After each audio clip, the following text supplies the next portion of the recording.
什么离开保护区就要挨打？人类对兽人的歧视程度已经需要法律介入了吗？在尼古喵喵中构建了人类与兽人共存的社会。人类与兽人虽然名义上平等，但兽人往往社会地位较低，也常遭受人类的偏见与歧视。这点从动画中虽然并没有过多点出，那是因为主角团从来没出过喵见园。漫画中，尼古喵喵悠哉晃到一座大桥，桥正中间是泾渭分明的分界线。左边老家喵见园，右边林氏丁田氏，但尼古喵喵也不知道是不是抽烟抽傻，脑子蹦极一样，径直就跨了过去。突然就出现了一些头戴纸袋的纸袋人，二话不说就对尼古喵喵拳打脚踢，乱棍输出。看到这一幕，这不3K 党吗？还是好人多啊！在这些人眼中是绝不允许兽人在丁田的街边上边走边抽烟。要我说，你边走边抽，挨打确实该，但尼古喵喵却丝毫没有畏惧，捡起地上的烟，若无其事的接着吞云吐雾。他居然毫发无伤，这就是哈基米的体质吗？这玩意儿是打不死啊！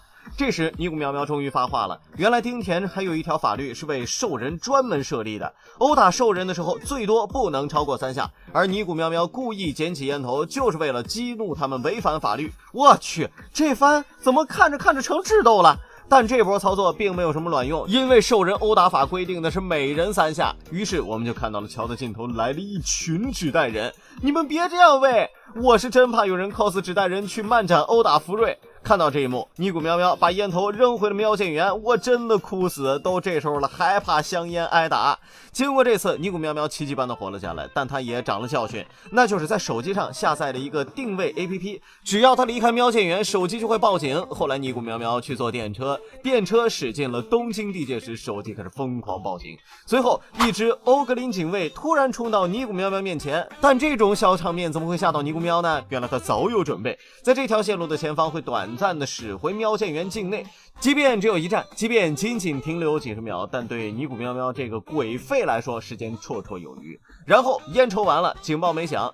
正当尼古喵以为自己实力又精进了，准备再弹一根的时候，欧格林终于降下了制裁。尼古喵还纳闷，警报明明没响啊！哦，原来手机没电了。但即便这样，尼古喵也仅仅只是头起了个包而已。要知道，欧格林可是一拳打爆一头巨魔的。更让我没想到的是，他居然再次捡起了烟头，他还要抽。尼古喵缓缓开口：“根据东京的法律，你只能打我一下。”哼，最后的胜利者还是我。尼古喵还是太时髦了啊！等等，这个剧情怎么这么熟悉啊？哦，对了，欧格林是群体行动的。看到这里，大家可能会说，公共场合抽烟活该他挨打，这并不能算是兽人歧视吧？但我想说的是，其实在很多小细节中都能看出人类对兽人的歧视。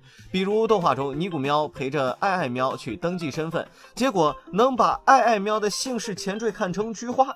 真ん中のこのなんでしょう。確認する前に帰られてしまって。なんだろう。いや、記号は登録できないからな。もしかしてお尻の穴じゃないですか。ほんと、肛門だこれ。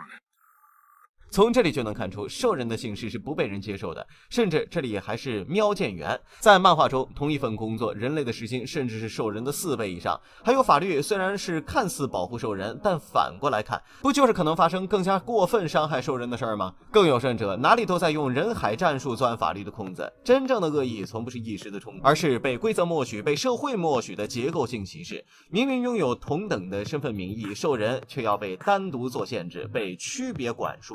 法律不是兜底的保护，只是暴力的遮羞布。人们钻着制度的空子，肆意宣泄偏见，将刻板成见化作无形枷锁。